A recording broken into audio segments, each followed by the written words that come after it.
Sir CSS क्या है और इसकी प्रिपरेशन कैसे की जा सकती है? सर सीएसएस के रिलेटेड स्टूडेंट्स के अंदर एक डर पाया जाता है कि ये एक बहुत ही डिफ़िकल्ट है और सीएसएस करने वाले को 24 में से 18 घंटे पढ़ना पड़ता है। अल्लाह इसके उसको बारे सिला दे। में बिल्कुल। तो सर जो सीएसएस का एग्ज़ाम जो पास कर जाते हैं स्टूडेंट्स, तो कितने परसेंट चांस है कि उनकी एलोकेशन हो जाती है? देखें, पहली सीएसएस बात तो में ये है कि सब्जेक्ट सिलेक्शन कितनी ज़रूरी है और इसका कम्बिनेशन कौन सा होना चाहिए? देखें जी, सीएसएस का सबसे इम्पॉर्टेंट जो पॉइंट है ना, वो यही है जो आपने क्वेश्चन पूछा।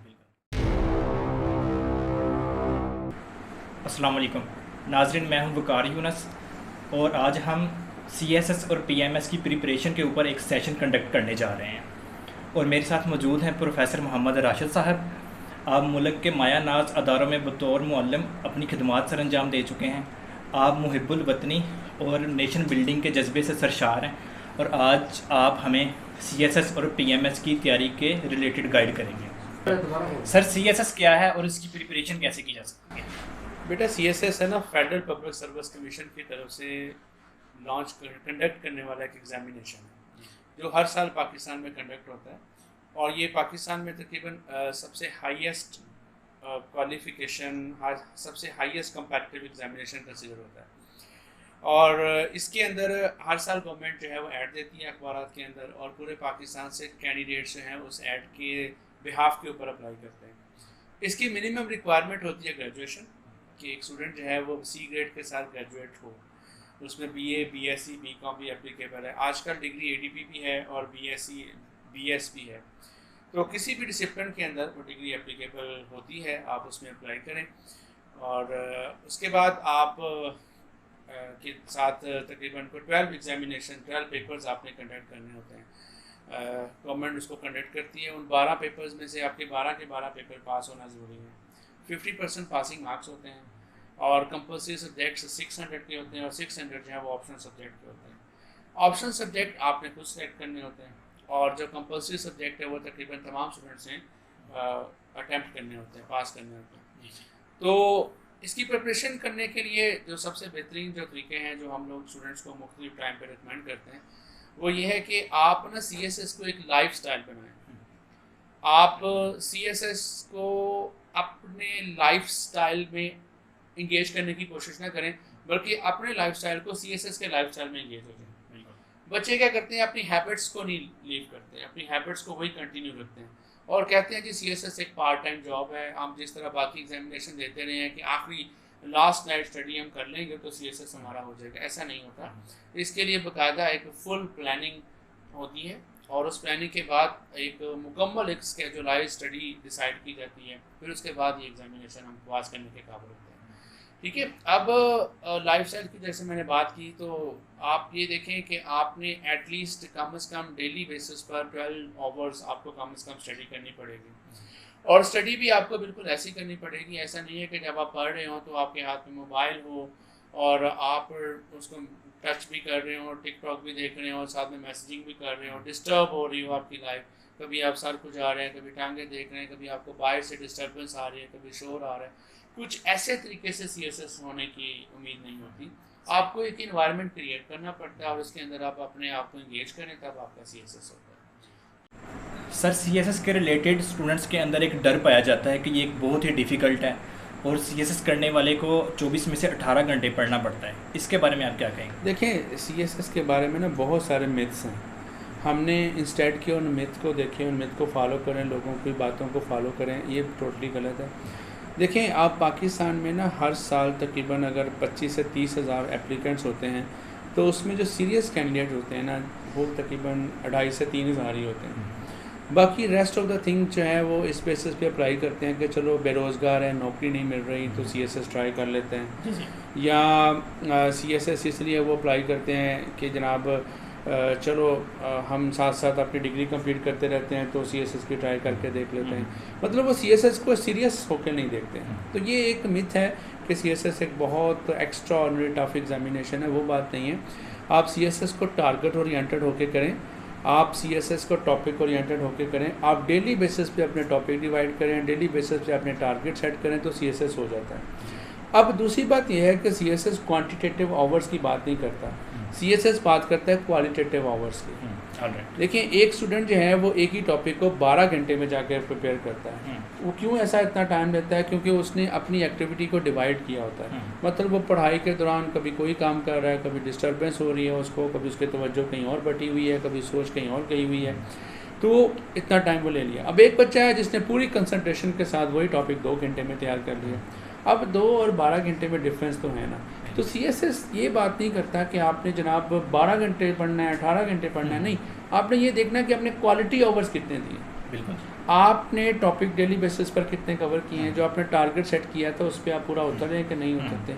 डेली टारगेट अचीव होंगे तो वीकली होंगे, वीकली होंगे तो मंथली तो फिर इस तरह आप CSS के टारगेट के ऊपर पूरे टाइम डिवाइड करना पड़ता है, टाइम को डिवाइड करना पड़ता है, टाइम को क्वालिटेटिव बनाना पड़ता है, क्वांटिटेटिव नहीं करें। आपने देखा बच्चे 18 घंटे 12 घंटे पढ़ते हैं लेकिन रिजल्ट 0, और वही बच्चा 2-2.5 घंटे पढ़ता है, रिजल्ट जो है वो 80-90% ले जाता है। तो द पॉइंट इज़ दैट कि आप अपने वर्क को जितना क्वालिटेटिव टाइम आप यूटिलाइज कर सकते हैं ना, उतना ही अच्छा है। सर जैसे कि आपने बताया कि CSS ग्रेजुएशन के बाद स्टार्ट होता है, तो ग्रेजुएशन के बाद स्टूडेंट्स के कुछ अपनी भी ख्वाहिशात होती हैं कि वो कुछ कमाने लग जाए, और कुछ फैमिलीज़ की भी आपसे तवक्कात होती हैं कि अब बच्चा पढ़ लिख गया है तो अब कुछ ना कुछ अर्न करना स्टार्ट कर दे।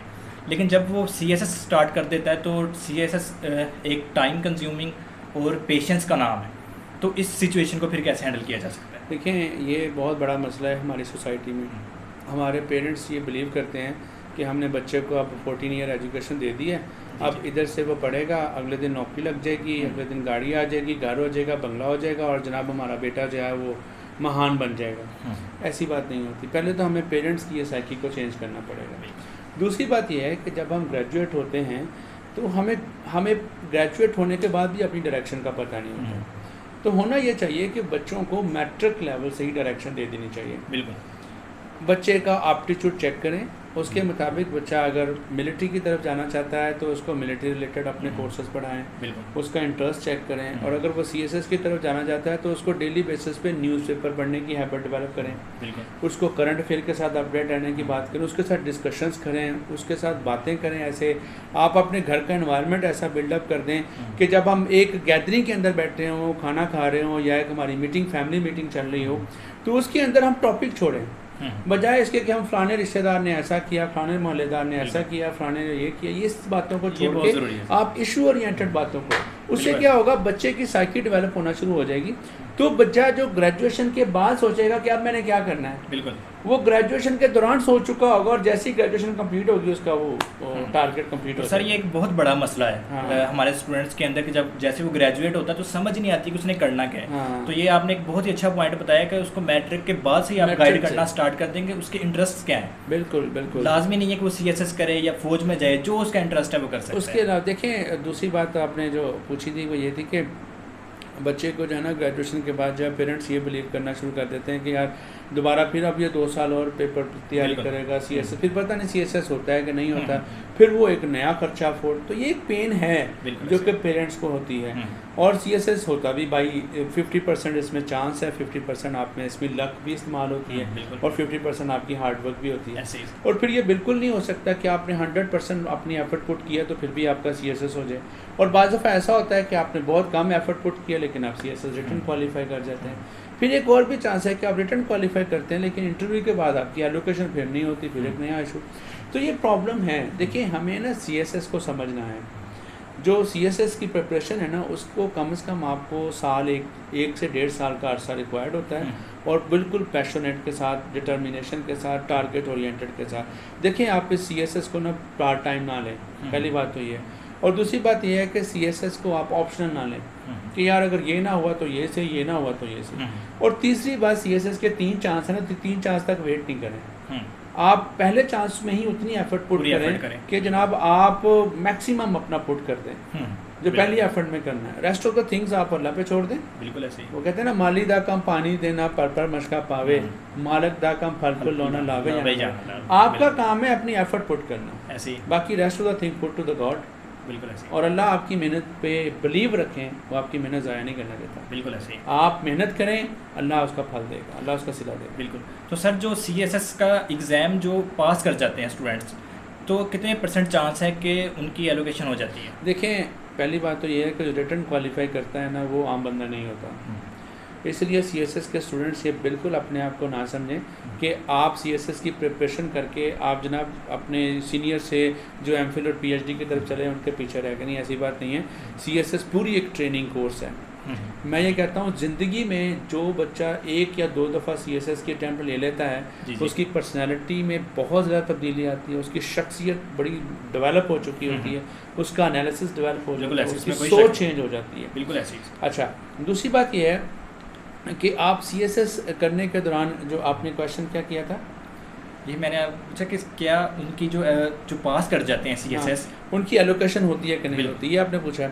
देखें, अगर आप इम्तिहान में 2,500 बच्चे अपीयर हुए हैं तो 600-700 के करीब तक के रिटर्न पास कर जाते हैं। ऐसे उसमें से 280-250 के करीब की है वो फाइनल एलोकेशन होती है। जो रेस्ट ऑफ द पीपल होते हैं वो इंटरव्यू में वो इतना अच्छा प्ले नहीं कर पाते, तो जिसकी वजह से वो मेरिट जो उनकी रिक्वायर्ड सीटें होती हैं उन रिक्वायर्ड सीटों के अंदर मेरिट में वो फॉल नहीं कर पाते। किसी के 10 नंबर रह जाते हैं, किसी के 15 रह जाते हैं, किसी के 20 रह जाते हैं।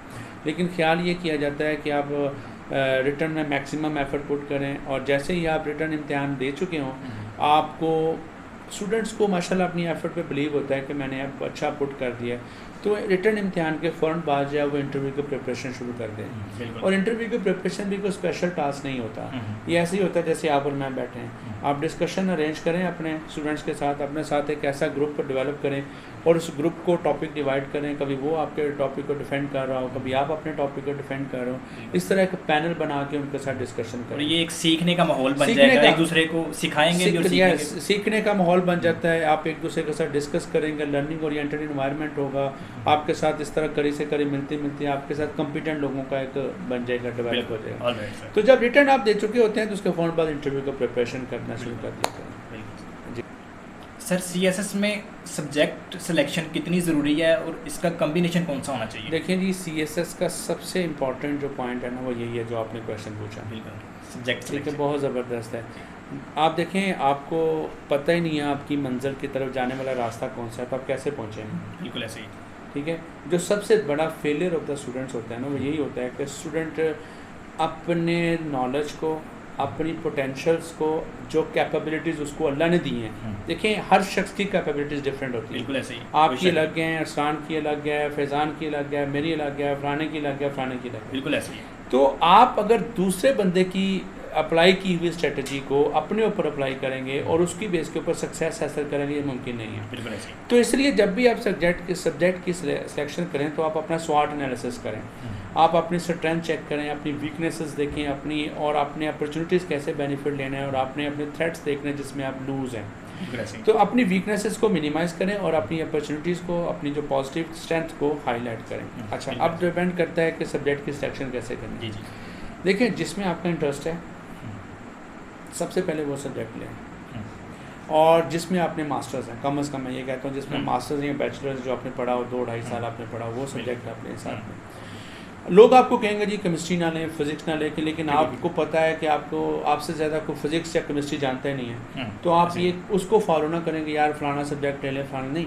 आप अपने सब्जेक्ट पर अगर आपको ग्रिप है, आप समझते हैं कि मैं बड़ा अच्छा अपने सब्जेक्ट, उसको ऑप्ट कर लें। Forget about the other people who talk about you people that के you don't opt this subject. बिल्कुल ऐसे ही। आप उनको मत सुने। और देखने में आता है सर कि लोग ऐसा करते हैं कि अपना सब्जेक्ट छोड़ के सुनने सुनाई बातों पर अमल कर लेते हैं कि ये सब्जेक्ट इजी है, इसको हम अडॉप्ट कर लेते हैं। बिल्कुल। और दूसरा कुछ ट्रेंड भी होता है कि बाज़ दफ़ा ऐसा होता है कि एग्जामिनर जो है वो कुछ सब्जेक्ट को बार 5-6 सालों से ना कह रहा है कि वो नंबर नहीं दे रहा। अब एग्जामिनर बेसिकली नंबर काटता नहीं है, आपने अगर अच्छा लिखा हुआ है और आपने best up to the mark लिखा हुआ है तो एग्जामिनर आपको उसके मार्क्स देता है। ये मेरी बात याद रखिएगा। दूसरी बात ये है कि अगर एग्ज़ामिनर आपको ये कहता है कि मतलब 2-3 सालों से 4-5 सालों से ट्रेंड चलता हुआ आ रहा है, कुछ सब्जेक्ट में आपको मार्क्स कम मिल रहे हैं, तो आप कोशिश करें ऐसे सब्जेक्ट को ना ऑप्ट करें।